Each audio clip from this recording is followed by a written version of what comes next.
하나님의 말씀 보겠습니다. 하나님의 말씀 마태복음 2장 1절에서 12절까지 말씀입니다. 우리 함께 교독하겠습니다. 헤롯 왕 때 예수께서 유대 베들레헴에서 나심에 동방으로부터 박사들이 예루살렘에 이르러 말하되 유대인의 왕으로 나신 이가 어디 계시냐?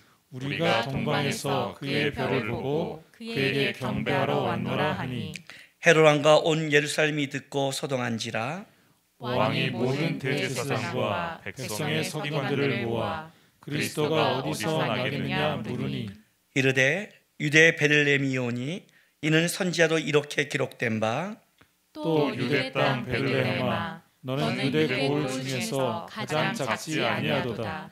내게서 한 다스리는 자가 나와서 내 백성 이스라엘의 목자가 되리라 하였음이니이다. 이에 헤롯이 가만히 박사들을 불러 별이 나타난 때를 자세히 묻고 베들레헴으로 보내며 이르되 가서 아기에 대하여 자세히 알아보고 찾거든 내게 고하여 나도 가서 그에게 경배하게 하라. 박사들이 왕의 말을 듣고 갔세 동방에서 보던 그 별이 문득 앞서 인도하여 가다가 아기 있는 곳 위에 머물러 서 있는지라. 그들이 별을 보고 매우 크게 기뻐하고 기뻐하더라. 집에 들어가 아기와 그의 어머니 마리아가 함께 있는 것을 보고 엎드려 아기께 경배하고 보배압을 열어 황금과 유황과 몰약을 예물로 드리니라. 그들은 꿈에 헤로데게로 돌아가지 말라 지시하심을 받아 다른 길로 고국에 돌아가니라. 아멘. 저는 중3 때 10월 정도에 그 교회에 처음 이제 친구의 그 인도함도 아니고 뭐랄까요? 교회 가자는 말이 아니라 친구 집에 놀러 가지고 간 게 교회였으니까 어쨌든 희한한 인도하심을 따라 교회 문턱을 처음 넘었습니다. 그리고 이제 그 중3 그 12월이 내가 인생에서 맞은 첫 번째 이제 성탄절이었죠. 그 전에 성탄절이 있는 걸 알았지만 그러나 성탄 예배를 처음으로 드렸죠. 그때 그 이후에 그때는 신기했고 또 더 예수님보다 나에게도 그 감동됐던 것은 그 여학생들과 같이 예배드린다는 것. 그 당시에 우리는 그 까만 그 교복에 까만 모자에 그 뭐예요? 남학생 여학생 교제하면 안 되는 그런 시절을 살았는데 교회 갔더니 여학생들이 쫙 있고 그 자리에서 예배를 드린다지만 10월 달에 간 사람이 2달 사이에 어떤 일이 벌어졌겠어요? 불교 집안에서 태어난 자가 그냥 신기했고 또 그냥 재미있었고 일단은 주님보다 누님들이 더 좋았고 뭐 그런 거죠. 그 자리가. 이제 고1 고등부 올라가서도 뭐 다니면서 뭐 그냥 재미있어서 다닌 것 같아요. 그러다가 이제 고2 때 주님을 영접하고 나서 고2 때 성탄절 때는 또 다른 특별함이 있었죠. 왜냐하면 그때는 내가 예수님을 영접했으니까. 그러니까 중3 때와 2번의 성탄절을 보냈지만 나에게 이제 성탄절이 특별히 나에게 다가온 것은 고2 때 그때부터 이제 성탄절이 나에게 다가왔죠.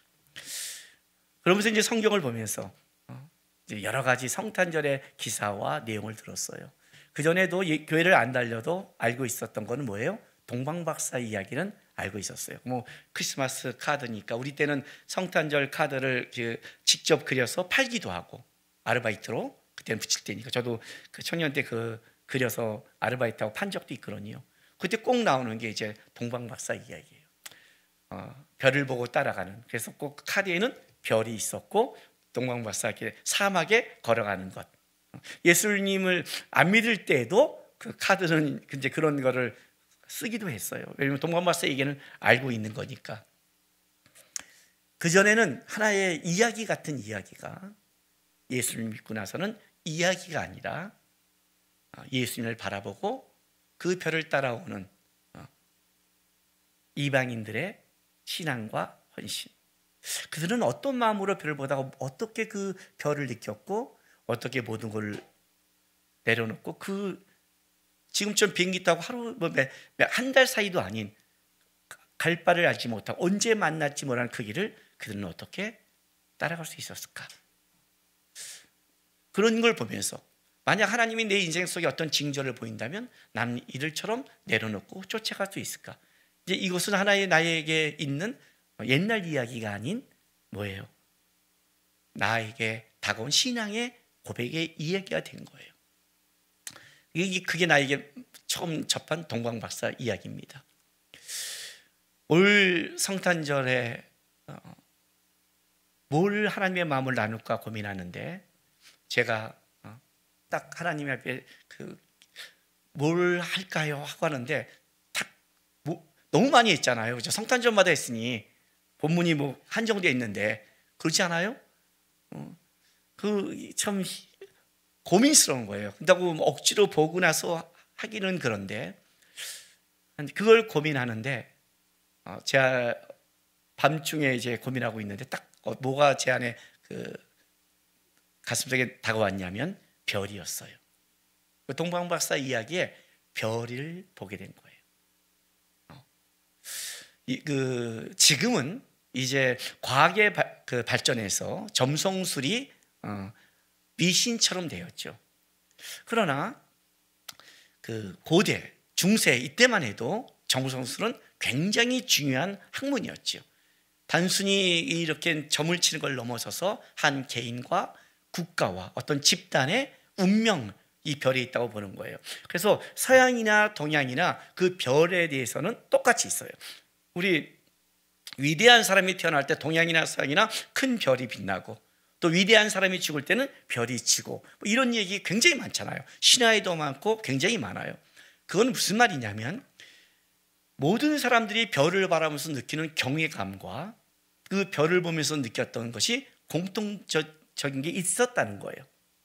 아마 어쩌면 그 별을 보면서 그게 하늘에 떠 있는 별들이 지금이야 이제 과학적으로 우리 지구처럼 이렇게 수많은 거지만 그 당시에는 그 수많은 별들을 바라보면서 어쩌면 우리 이 땅을 살아가는 사람들 중에서 저 하늘에 빛나는 그 많은 별들이 무언가 우리에게 사인을 보내고 또 깊게 들어가면 우리 속에 그렇게 별처럼 되고 싶은 소망과 꿈, 그 경외감이 신의 계시처럼 느낀 게 별이었던 것 같아요.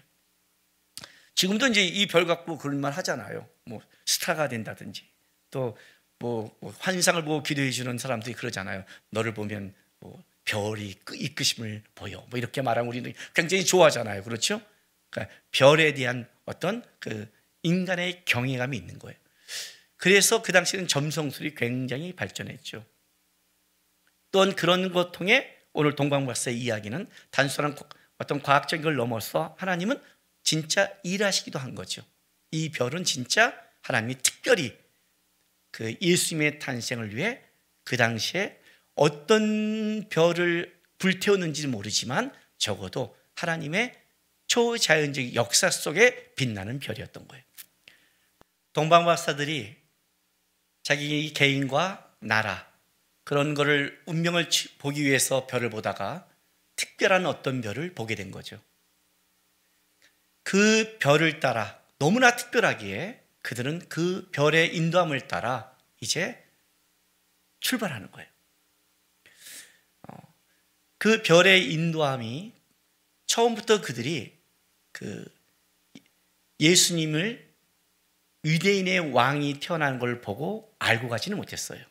왜냐하면 그 별이 딱 뜨자마자 거기 써 있겠어요, 그죠? 유대인의 왕 그렇게 쓰지는 않았을 거예요.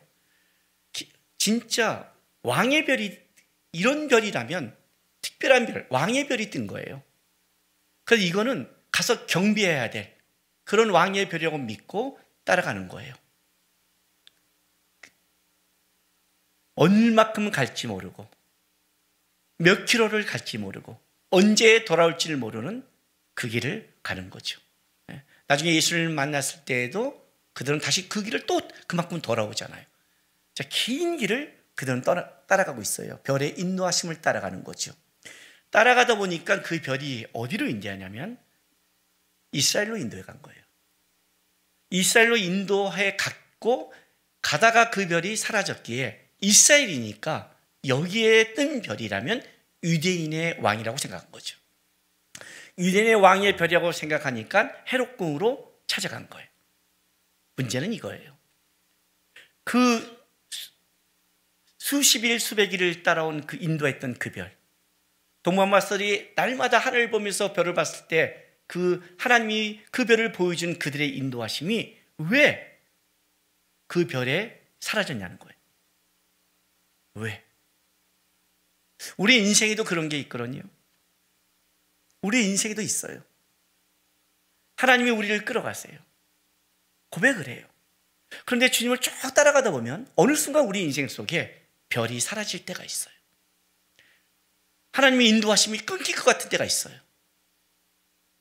그때 당황하는 거예요. 동방바스도 당황하는 거예요. 거의 다 끌고 왔잖아요. 이스라엘 땅까지 들어왔잖아요. 그런데 그 별이 사라진 거예요.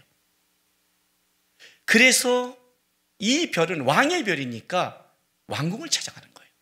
근데 왕궁을 찾아갔는데 이 찾아간 것 때문에 어떤 일이 벌어져요? 예루살렘이 소동을 하고 이 소동 때문에 예수님은 어떻게 돼요? 죽을 뻔하시죠. 더 나아가서는 2살 아래의 베들레헴의 아이들이 어떻게 돼요? 진짜 살해당하잖아요. 그 별이 끝까지 이렇게 인도에 갔으면, 예수님께 인도에 갔으면 좋았을 텐데 왜 별은 사라져서 이런 문제를 만들었을까요? 다른 말로 할까요? 우리 인생 속에 하나님이 인도하심이 탁탁탁 있으면 그 길을 갈 텐데 어떤 때는 하나님의 인도하심이 사라지는 것 같은 때가 있잖아요. 없어질 것 같은 때가 있잖아요. 그때 우리는 당황하고 실수하고 문제를 일으키잖아요. 근데 왜 주님은 어떤 때는 이렇게 인도해 가시냐는 거예요. 어떤 때. 저도 교회 개척을 시작할 때, 하나님께 기도했을 때 개척 시작 시에 하나님이 저한테 준 사인이 너무 빨리 왔어요. 진짜 너무 빨리 왔어요. 하나님, 성도 한두 명은 있어야 저는 개척합니다. 해도 2주 만에 누가 한 명이 전화 오고, 저는 집에서 못합니다.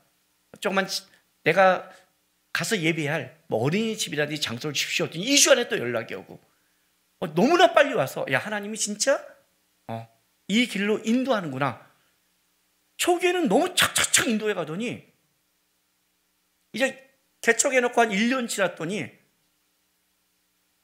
이게 인도하는 건지 개척이 맞는 건지 그때부터 어려운 거예요. 우리 신앙생활도 그렇지 않아요, 여러분? 처음 예수 믿을 때 기쁘고 막 인도하더니 이제 좀 깊어지고 신앙생활 좀 됐더니 어떻게 돼요?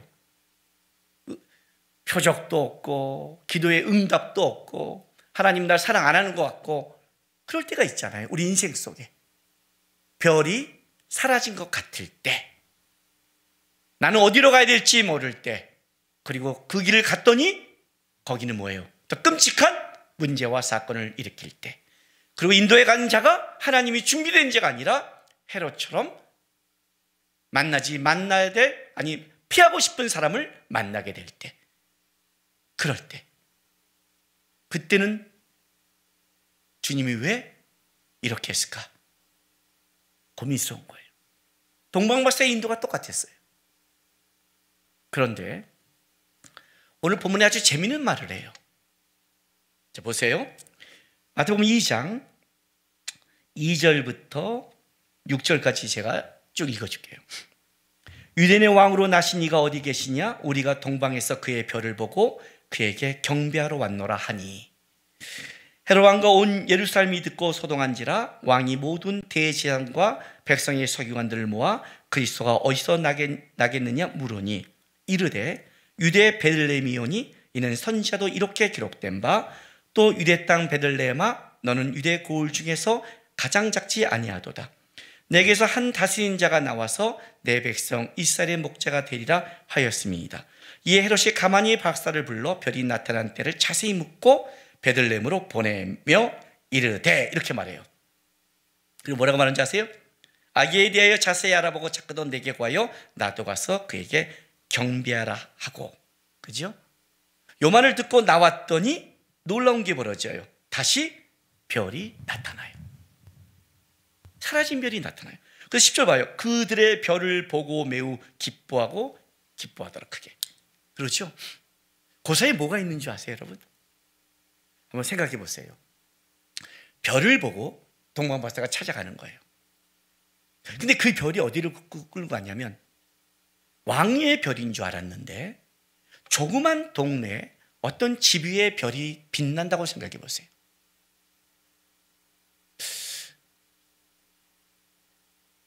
왕이라고 인정할 수 있을까요? 여러분, 우리 예수님 이야기 제가 쭉 설교하면서 여러분들에게 이 동방박사는 마북간이 아니라고 했어요. 말구에서 예수님께서 태어나실 때 목자들이 와서 경배하고, 그리고 8일 만에 예수님이 할례를 받고, 그리고 어떻게 해요? 예루살렘에 가시죠. 시몬을 만나고 선지자 안나를 만나죠. 그리고 다시 돌아와요. 그 마북간에는 말구이가 아니라 어디 계시냐면 11절에 집에 계세요. 집에 들어가라고 그래요. 예수님이 태어나시고 나서 좀 시간이 지난 거예요. 마리아의 입장에서는 분명히 메시아를 자기가 잉태했는데 세상의 징조는 별로 없는 거예요. 목자들이 와서 찬송했지만 어쨌든 집 조용한 조그만 왕의 탄생으로 보기에는 너무나 어설픈 집이죠. 동방박사가 찾아왔는데 만약 그런 집에 가서 거기가 왕이라고 한다면 동방박사들이 이 유대인의 왕일까? 라고 헷갈릴 수 있지 않을까요? 그런데 놀라운 게 뭔지 아세요? 별이 사라지는 거예요. 이스라엘 땅에 들어왔는데 별이 사라져요. 이 별은 보통 별이 아니라 왕의 별이에요. 수없이 별을 연구하던 사람들이에요. 이 정도의 별은 왕궁에 들어가요. 유대인의 왕으로 나실 리가 어디 있느냐? 당당히 물어요. 왜? 유대 땅에 이 별이 인도했다면 이 별은 유대인의 왕일 것이라고 말을 해요. 소동이 나죠. 근데 놀라운 건 이거예요. 헤롯이 놀라서 서기관들을 불러요. 서기관들이 뭘 증명해 준 줄 아세요? 유대인의 왕으로 나실 이는 예언에 미가서에 뭐라고 기록됐냐면 그 예언의 말씀을 들려주는 거예요. 이거는 동방박사들이 모르는 거예요, 여러분. 그들은 유대인이 아니고 계시의 말씀을 몰라요. 그는 별에 그것만 보고 그냥 따라왔을 뿐이에요, 그냥. 그런데 어떤 확증을 받냐면 이렇게 보세요. 6절 보세요. 5절 6절. 이르되 유대의 베들레헴 이오니, 자, 장소를 말해줘요. 베들레헴 이오니, 이는 선지자도 이렇게 기록된 바 또 유대의 땅 베들레헴아 너는 유대의 고을 중에서 가장 작지 아니하도다. 내게서 한 다스린자가 나와서 내 백성 이스라엘 목자가 되리라. 자, 이걸 어디서 들어요? 유대 왕궁에서 들어요. 유대인의 왕은 예언에 베들레헴이란 작은 곳에 태어난다는 말을 들어요. 그 말을 듣고 나왔는데 별이 다시 빛나는 거예요. 그 별을 따라갔더니 어디에 쓰냐면 베들레헴 그 작은 집에 쓰는 거예요. 그렇다면 동방박사들은 그 인도함이 별이 사라져서 별의 인도함을 놓친 것 같지만 실제 별은 뭐예요? 유대 왕궁에서 그 당시에 헤롯 왕, 유대 왕이라고 말하는 자의 입을 통해 무슨 말이냐? 없다. 유대의 왕은 나다라는 고백이 아니라 유대의 왕은 베들레헴 땅이다. 헤롯이 말하게 만들어요. 가서 언제 태어난, 물론 헤롯은 그 마음속에 다른 흑심을 갖고 있지만 적어도 동방박사들에게 뭐라고 말했냐면 우리의 선지자가 말한 예언의 글에는 베들레헴의 땅에서 태어난다고 했다. 너희가 먼저 가서 경배하라. 나에게 알려줘라. 나도 하마. 이 말은 무슨 얘기예요?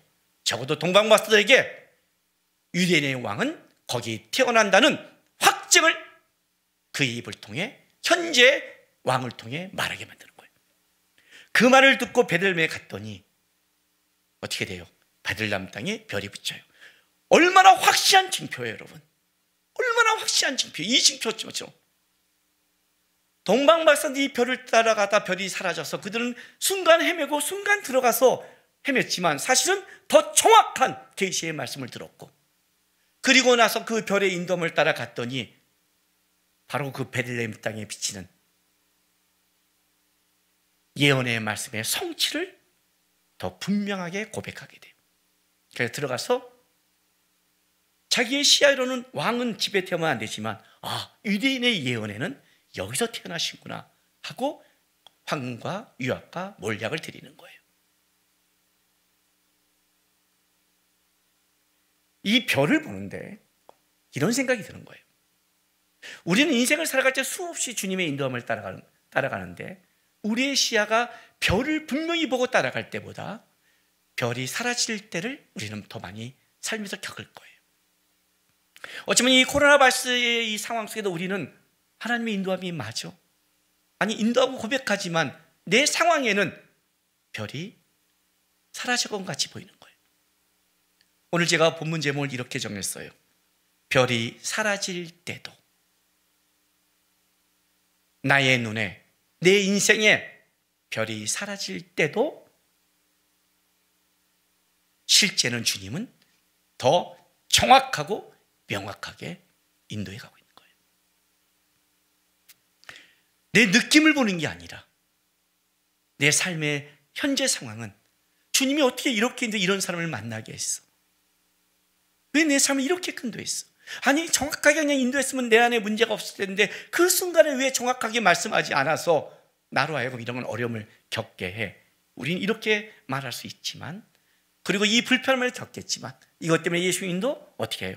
애굽으로 피신하시고 동방바스로 다른 길로 돌아가는 수고를 겪지만 그걸로 통해 더 명확한 걸 뭘 알게 됐냐면 진짜 왕이란 걸 알아요. 왜? 현재 헤롯이 죽일 만큼 애쓴다면 진짜 왕의 탄생이라는 더 명확한 마리아에게도 요셉에게도 동방박사에게도 더 명확한 사인이 되어버렸어요. 주님의 인도하심은 별이 사라질 때도 인도해 가는 거예요. 한 번 우리를 인도하신 그 별은 끝까지 인도해 가요.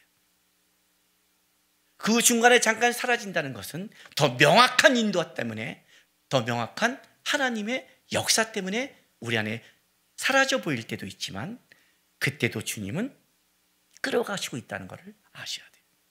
여러분, 이런 우리 예화 있지 않아요?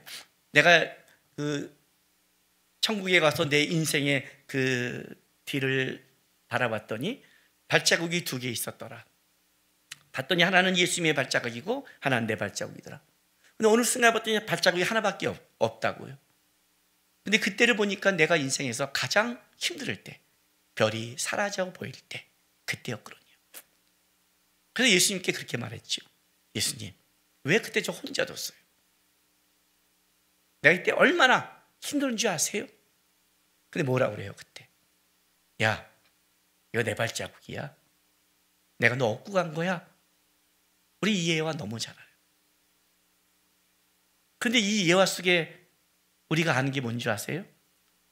예수님이 우리를 얻고 갈 때도 그는 몰랐다는 거예요.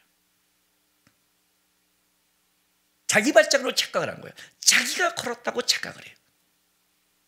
그가 예수님이 얻고 간다는 걸 느꼈다면 그렇게 고백하지 않았을 거예요. 그 예화대로 한다면. 오, 주님, 나 너무 힘들었는데 이때 주님 업었군요. 이렇게 말하지 않았다는 거죠.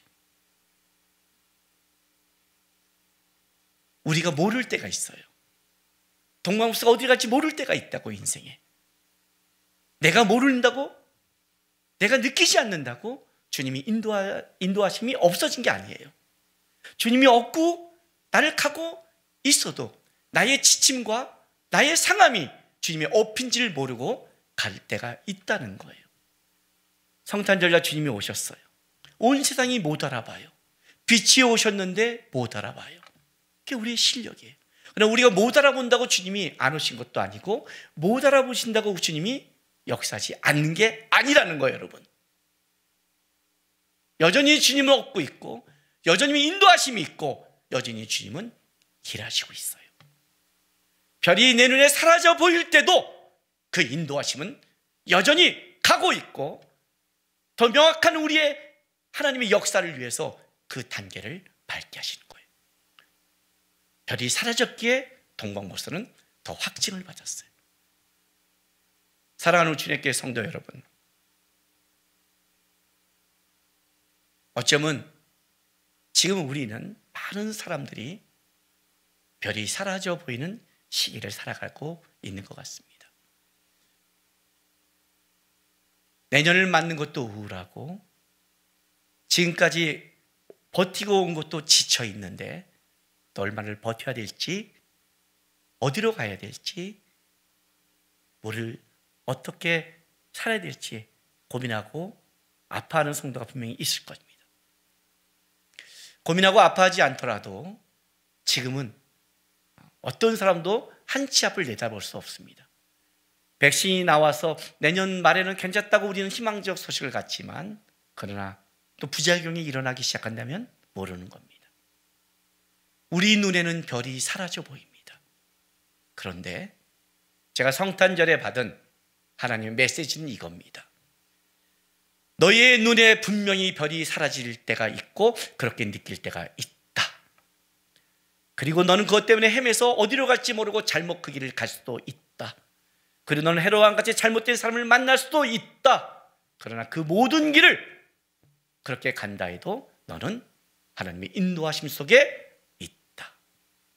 별은 결국 주님의 인도함은 사라지지 않는다. 주님이 성탄절에 오셨습니다. 옛날 이야기가 아니라 지금도 인도하시고 있습니다. 별이 사라질 때도 일하시는 주님, 여전히 끌어가시는 주님 바라보면서 성탄절에 진정한 별 대신 예수님 바라보면서, 주님, 나는 지금 동방박사처럼 어디로 갈지 모르고 안 보입니다. 그런데 그때도 일하시는 주님 바라보면서 걷겠습니다. 결국 주님이 명확하게 제 길을 인도하실 줄 저는 믿습니다. 고백하며 우리 소망 대신 우리 주님 바라보고 이 성탄절에 하나님 은혜 가운데 거하기를 부탁드립니다. 우리 시간 다 같이 다짐의 기도하겠습니다. 주님, 한 번 인도하시면 끝까지 인도하시는 주님, 우리 인생 속에 별이 사라질 때에도 더 깊은 인도함, 분명한 인도함 때문에 일하시는 주님, 내가 그 주님을 믿습니다. 별이 사라질 때도 내 안에 일하시는 주님을 바라봅니다. 주님 안에 거하는 신앙 되게 해달라고 우리 시간 다 같이 다짐의 기도하겠습니다. 기도하겠습니다. 거룩하신 아버지 하나님 감사합니다.